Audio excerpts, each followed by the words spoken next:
Des remèdes contre l'hypertension artérielle et l'insuffisance rénale. En premier lieu, vous devez savoir qu'il ne faut jamais consommer de médicaments en dehors d'une prescription médicale, car ils ont des effets négatifs sur le foie et les reins.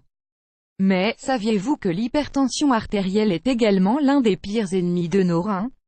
Ce mal silencieux, dont nous ne nous rendons pas toujours compte, cause des dommages assez importants, au premier rang desquels on retrouve l'insuffisance rénale. C'est pour cela que dans cet article, nous allons partager avec vous les meilleures solutions pour éviter que cela se produise, en vous aidant à réguler votre tension artérielle, pour jouir d'une plus grande qualité de vie. Ne manquez pas ces importants conseils, indispensables à votre santé. Quelles sont les conséquences de l'hypertension artérielle sur les reins? La relation entre les reins et la tension est assez facile à comprendre. Cependant, ce qui complique l'action contre cette corrélation, est le fait que nous ne prêtons pas assez attention à notre tension artérielle. Nous nous en inquiétons que lorsqu'un problème est déjà apparu, et malheureusement, pour certaines personnes, cela peut être déjà trop tard. Nous allons vous révéler toutes les informations dont vous avez besoin pour comprendre la relation entre l'hypertension artérielle et l'insuffisance rénale. Prenez bonne note, l'hypertension artérielle fait que notre cœur travaille plus qu'il ne le devrait.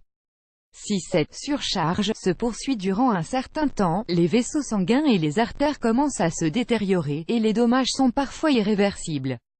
L'un des plus grands risques liés à l'hypertension artérielle est l'apparition de lésions sur les vaisseaux sanguins qui irriguent les reins. Cela les empêche de filtrer le sang correctement, et donc ce fluide accumule de nombreux déchets et liquides qui peuvent être dangereux pour la santé. Cet excès de liquide aggrave les lésions des vaisseaux sanguins, ce qui fait augmenter mécaniquement la pression artérielle. Ce cercle vicieux peut entraîner de graves conséquences sur notre santé. Comment pouvez-vous savoir que vous souffrez d'insuffisance rénale? Malheureusement, une fois que vous présentez les premiers symptômes d'une insuffisance rénale, vous devez passer des tests pour tenter de contrôler le fonctionnement de vos reins, car ce problème est irréversible. Les personnes souffrant d'insuffisance rénale chronique sont exposées au risque de devoir effectuer des dialyses, et donc une transplantation. C'est un problème très grave, qui vaut la peine d'être prévenu, et qui exige non seulement un contrôle fréquent de la tension, mais également une vigilance de l'alimentation et de saines habitudes de vie. Comment pouvez-vous savoir avec exactitude que vos reins ne fonctionnent plus correctement? Vous êtes très fatigué, tout au long de vos journées. Vous avez les pieds et les chevilles gonflés. Vous êtes sensible au froid. La couleur de votre urine est très jaune. Votre abdomen est très dur et gonflé. Le diagnostic le plus clair d'une insuffisance rénale se fait à travers une analyse d'urine. Les personnes qui souffrent de cette pathologie ont un niveau de créatinine très élevé. La créatinine est le produit de la décomposition de cellules musculaires.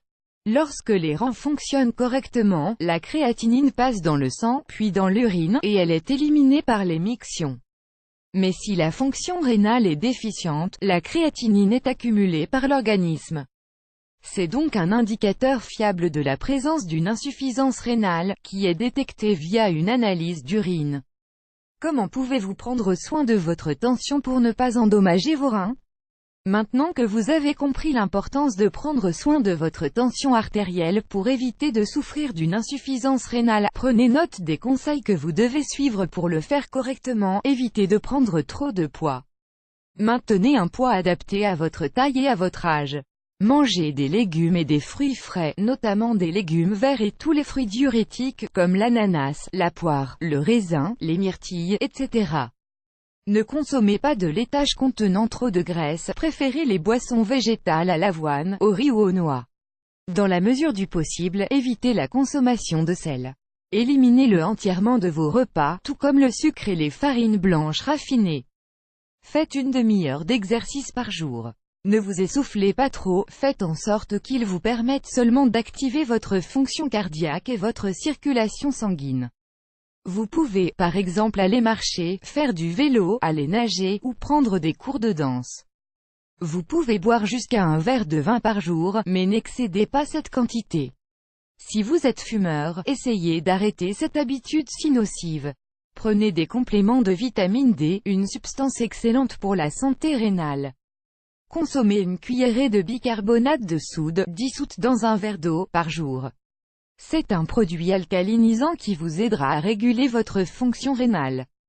Essayez de ne pas consommer trop de médicaments. Ne prenez pas plus que ce qui vous a été prescrit par votre médecin, car en règle générale, les médicaments ne sont pas bien digérés par l'organisme. Essayez de limiter votre stress, et adopter un style de vie équilibré, dans lequel vous gérez correctement vos émotions. Comme vous le savez déjà, le stress est un facteur qui fait augmenter la tension artérielle. N'oubliez pas de réaliser des visites de contrôle de votre hypertension chez le médecin. Si vous le désirez, vous pouvez acheter un tensiomètre et contrôler votre tension vous-même.